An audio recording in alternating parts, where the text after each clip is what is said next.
নবী করিম সাল্লাল্লাহু আলাইহি ওয়াসাল্লাম তিনি দুরূদ পড়েছেন না পড়েন নাই? সাহাবীদেরকে দুরূদ পড়ার নির্দেশ করছেন না করেন নাই?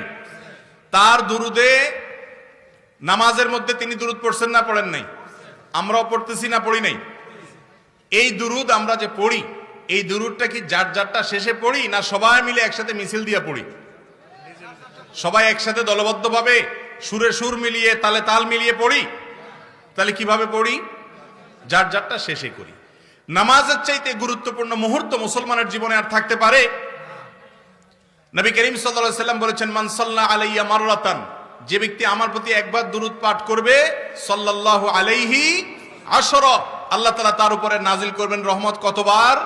10 বার। দুরূদ মানে হলো নবীজির জন্য রহমতের দোয়া করা।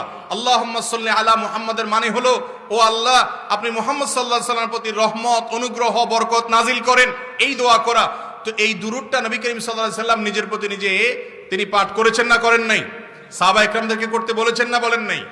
তো তারা দুরূদ পাঠ করতে গিয়ে আমাদের মতো এরকম সবাইকে ডেকে ডুকে একত্র হয়ে পাঠ করা, পাঠ করতে করতে বিশেষ অবস্থা আমাদের মধ্যে সৃষ্টি করা বা দাঁড়িয়ে যাওয়া, আরো অনেক যে সিস্টেম পদ্ধতি আমরা বানায় নিয়েছি, একজন বলার সাথে সুর মিলায় মিলায় সবাই পড়া, এই পদ্ধতি নবী করিম সাল্লাল্লাহু আলাইহি ওয়াসাল্লাম থেকে যদি প্রমাণিত হয়, অবশ্যই মুসলমানদের দুরূদ পাঠের ক্ষেত্রে সেই পদ্ধতি অবলম্বন করতে হবে। আর যদি সেই পদ্ধতি না থাকে, তাহলে সেটা সিস্টেম বানিয়ে নেওয়া।